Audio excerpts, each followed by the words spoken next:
Saudaraku semua, beberapa minggu yang lalu, publik sempat digemparkan oleh kematian mendadak seorang diplomat muda berbakat, Arya. Seorang pemuda penuh cita-cita, cerdas berprestasi, dan menjadi kebanggaan instansi tempat ia bertugas. Tapi gini, semuanya tinggal nama, ia telah pergi dan anehnya, kasusnya ditutup begitu saja. Polda menyatakan tidak ada unsur pidana, kematian Arya dianggap wajar. Tidak ditemukan bukti kekerasan, tidak ada tanda-tanda pembunuhan, tidak ada yang mencurigakan secara medis. Tapi, benarkah begitu? Malam itu, saat saya membuka pintu Terawang Sukma, saya mencoba menjangkau keberadaan roh Arya.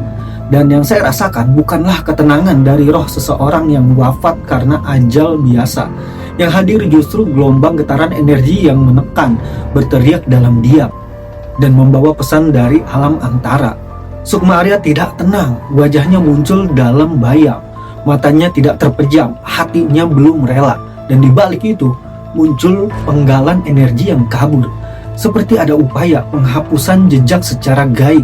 Saya pun melacak lewat getaran pusaran energi di lokasi terakhir Arya ditemukan, dan di situ aura kematian yang saya rasakan bukanlah aura alami, tapi aura dibungkam. Ada tekanan batin yang sangat dalam, ada luka batin yang tidak terlihat oleh kasat mata.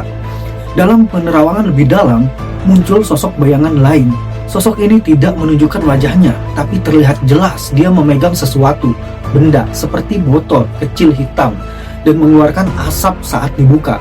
Itu bukan benda biasa, tapi media gaib yang biasa dipakai dalam ritual pengaburan realita.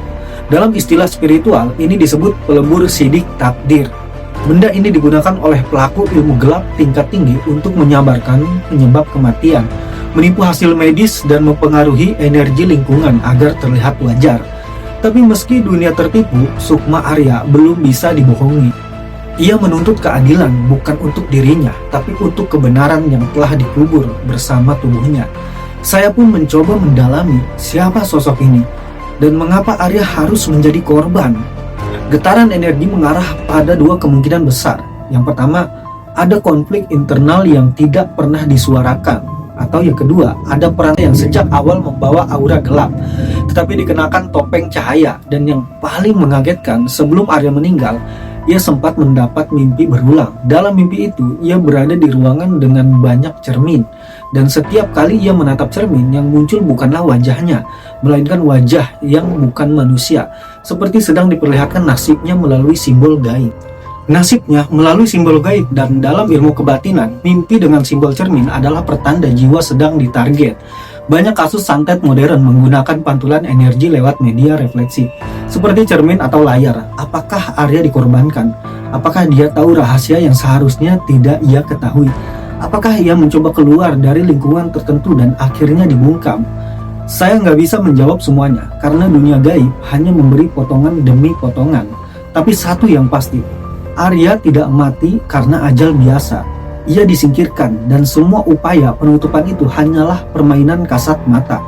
Untuk publik, mungkin ini hanya spekulasi, tapi bagi saya yang menyaksikan jejak energinya, ini adalah fakta batin yang nyata. Jika Anda pernah merasa tubuh merinding saat membaca kisah ini, bisa jadi itu adalah isyarat bahwa Arya ingin suaranya terus disampaikan.